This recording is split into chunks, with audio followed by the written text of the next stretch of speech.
Hello everyone and welcome to Tour Tuesday. Last week's winner of the vote was my research and development park, the Big Daddy version of my facility on the Taconio Research Facility map. While building this park, I envisioned it predating the Jurassic World movie, so this is the park where Dr. Wu perfected his work and InGen got ready to get a proper theme park off the ground. Every Tuesday, we are touring one of my old Nublar sandbox maps. I have about 20 of them, so there's a lot more to come. I also post tips and tricks videos for Jurassic World Evolution, so subscribe to the channel for some park building inspiration and just to make me really happy.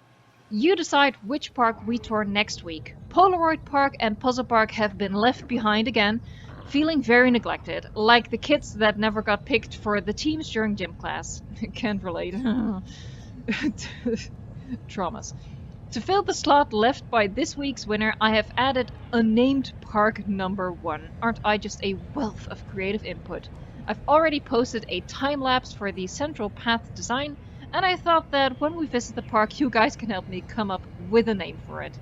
Comment A, B, or C below, and the park with the most votes is the park we will be visiting next week. And don't forget to rate this park. How many stars does this facility really get? Let me know down below. Okay, we are finally ready. We have our security ideas and we got access to the research and development facility on a separate location on Nublar. Okay, the train has just left. It has dropped us off. We have arrived on the research and development facility. Just ignore all of the people walking around in casual clothing. It's Casual Friday on the research and development facility. So where we are right now is just kind of the entry point where we have a security check, so to speak. This is where we have our IDs checked to make sure that we are properly verified personnel and that we actually have some business on this island. Let's just walk on through. A lot of big gates to go through here. So there aren't that many dinosaurs in here. Yeah, this is really focused on personnel training and servicing the other... what's the word I'm looking for? Servicing the other parks that are part of the franchise in my head. So, you know, in my head there isn't just a Jurassic World on Nublar, on the same island that we are right now, but there's also a Jurassic World on Matanceros, on Isla Muerta, but also a Jurassic World Japan, a Jurassic World Europe, you know, that sort of thing. And all of those parks need to have dinosaur stock supplied, need to have personnel trained, and that is what happens here. So what I've done here is I've used the shelters as personnel barracks. This is where the ranger and ACU trainees spend the nights. I'm just gonna, you know, break into a light jog, or actually a really fast and smooth jog.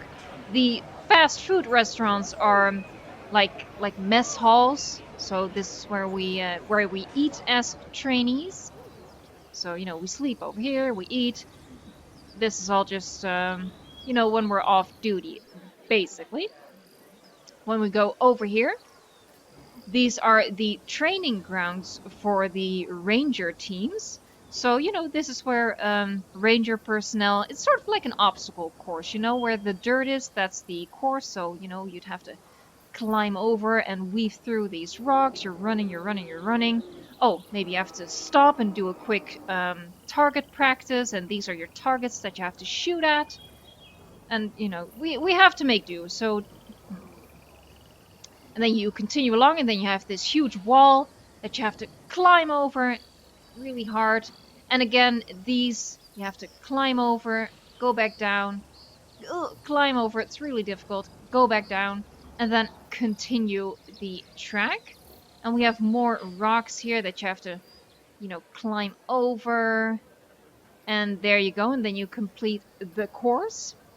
We also have these poles here. You know, we all recognize these to be feeders, but what they are in actuality are, you know, just pole dancing poles. No, the trainees have to learn how to climb these poles. It's just a physical exercise that they have to complete. We also have a tree over there, and you might think, you know, that's weird, tree What's a tree doing here? Well, it's part of the training exercise. You know, when you're a ranger and you're out in the field, you might have to escape an angry stegoceratops, you know, a hybrid, or escape a T-Rex. So you need to know how to climb trees. So that's also something they practice here in case they didn't do that when they were 5 years old. Why can't... There you go, I couldn't move for a second. And we also have a bit of a sand pit over here. And this is where the trainees wrestle each other. And you might think, you know, they're not going to wrestle any dinosaurs. So why do they need to train themselves at wrestling? Well, in my headcanon, the ranger teams also kind of serve as security personnel on the parks. So they might be dealing with a couple of drunk guests now and again, and they need to know how to subdue those guests. So this is where the ranger teams spend most of their time, but of course they have more training to do. We're gonna walk over here to get to the next section. Hello, ma'am. Have a nice day. Carry on. Good work. Chop chop. Yes. Pointing at walls. Very interesting. So this is the next section. Over here we have a fossil zone, a little bit more decorated than I would have liked. But the idea behind this, and the science center as well, is that this is where the ranger teams and ACU personnel learn about the dinosaurs. Because obviously a knowledge of the animals that they are handling helps them in their profession. So, you know, they might learn here that the Indoraptor, it takes 3 darts before it goes down. Over here. Of course, this is an expedition center, but I envision this as the training helicopter for the ACU personnel. So this is where they get their flying lessons. I've given it some thought, guys. I've given it some thoughts. This is the first ranger station, and this is the trainee ranger station. And I've given them red vehicles to make them easily identifiable as the trainees, because there is also a proper ranger station on this island which has fully trained personnel, and they have the regular gray and blue jeeps. So we're gonna hop into one of these jeeps because we're going to go through the Jeep training course. Give me a second.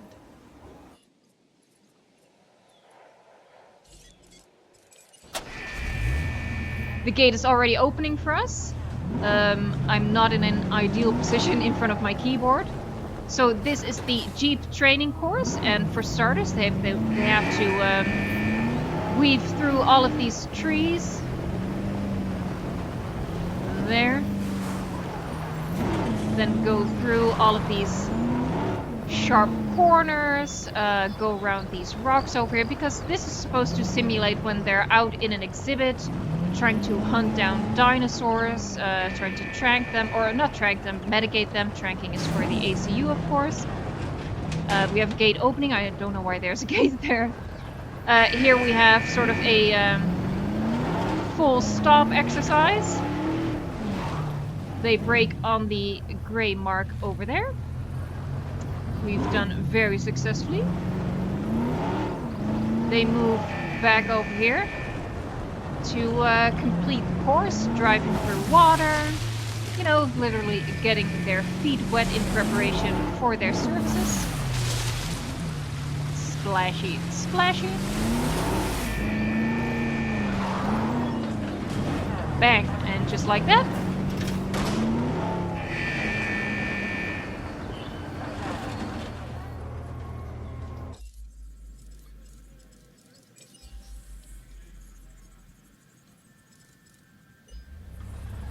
They have completed the training exercise, and they have to do that many, many more times to get a lot better at it than I am. So that's the function of that. We have a watchtower over here where the instructors can oversee the activities. I think what we need to do now is hop on the monorail. That's over there. I'm gonna cheat. There you go. So I'm gonna go back here. We're gonna go on the monorail. cheat again. Ooh, oh, that's sickening. So there you go. These were the barracks and mess halls. It's a little glitchy. I think I have something running in the background. Sorry about that. Very professional. Let's just move this along. This was the training course for the Jeep. This is, by the way, where the science personnel goes. So we've left the ACU and Ranger trainees behind. That's their section. Their security clearance only gets them in this section, and the science personnel comes over here. And this is the quote-unquote production floor.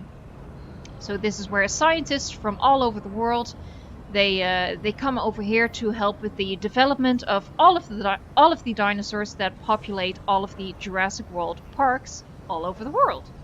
So they come down here, and again, you know, it's Casual Friday, so don't judge. And they work in the creation labs and in the science and research labs, you know, just doing God's work, as Henry Wu would put it. And yeah, they're also required to perform lectures at the Science Center for the Ranger trainees and ACU trainees, so they can help educate the personnel. Now what we have over here is a viewing gallery looking out over a lake. Well, it's not really a lake. I mean, it's a man-made lake, and this is where the incredibly large Mosasaur swims around. And you might have seen the Mosasaur in my Tacanio research facility tour tip thingy. It's really difficult to make a Mosasaur using the terrain paints. I think this one looks a little bit more convincingly like a Mosasaur. It looks better than the one in the Tacanio research facility, but it's also a lot bigger. And to justify that for myself, I kind of came up with a story in my head about you know, about Dr. Wu experimenting with gene manipulation, trying to get a concoction that, you know, resembles a Mosasaur, because logically speaking, they wouldn't have been able to get Mosasaur DNA using mosquitoes fossilized in amber. So yeah, he created a monster, and you can see the monster right there. It's really big, as I said. So the story I came up with is that this concoction of genetic whatever that he made, the animal got so big that eventually it just drowned under its own weight. It couldn't keep resurfacing to breathe, so he drowned. It's a really sad story, but that's what I came up with to justify. But he looks pretty good, right? Yeah, he looks okay.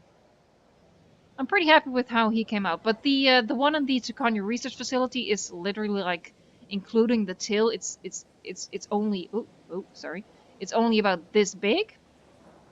And the smaller size made it a lot more difficult to get a right shape, because the terrain tools they aren't very accurate. So I had to deal with some limitation. I've rambled on long enough about the Mosasaur. This is how the Mosasaur would feed. You know, they would dangle a shark down here, as we saw in the movie, and it would jump up and eat the shark. And again, because it has grown to be so big, it couldn't do that anymore, so, you know, it inevitably died. It was a failed experiment. But as we know, they continued, and eventually they did end up making a Mosasaur, which was also a lot bigger than the actual Mosasaur. But it survived long enough to be added to the Jurassic World Park on Nublar. Yeah, this is the production floor. This is where they release all of the dinosaurs that they breed for the parks.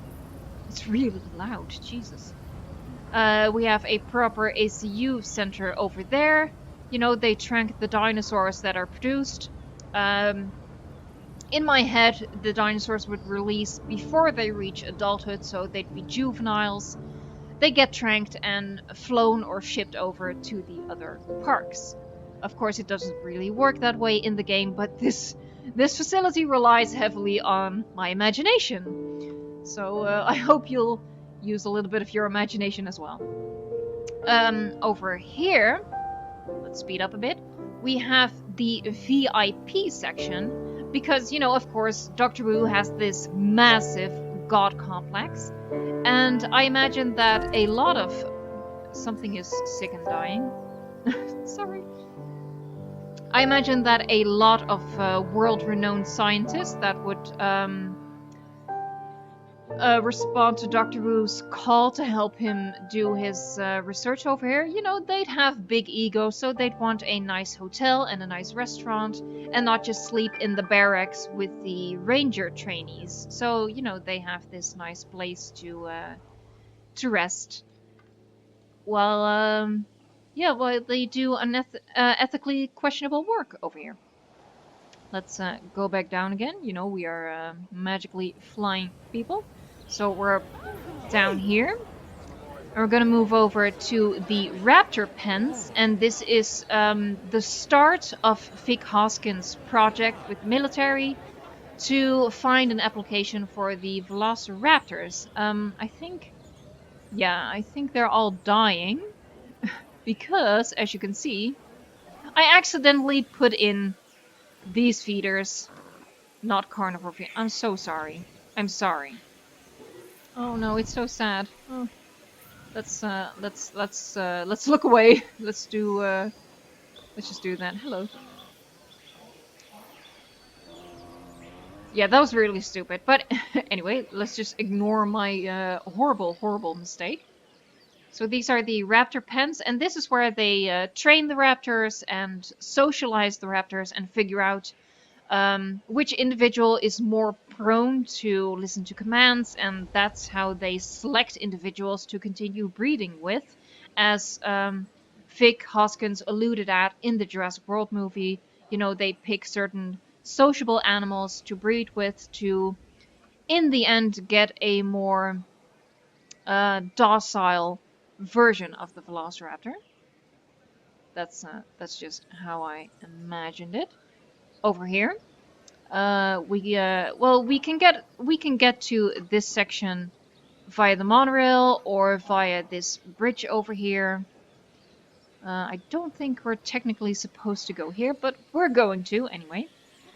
What we have here is the track where they test a dinosaur's speed. So, you know, they release a dinosaur on either side. I think on this side, because this is a holding pen, clearly. So they put a dinosaur in here. They put some food all the way back there and then open the gate and see how fast the dinosaur can cross this distance, observing from the watchtowers. And, you know, that's just how they do their research. This is another small section. We have an emergency helipad over here for rescue helicopters to land.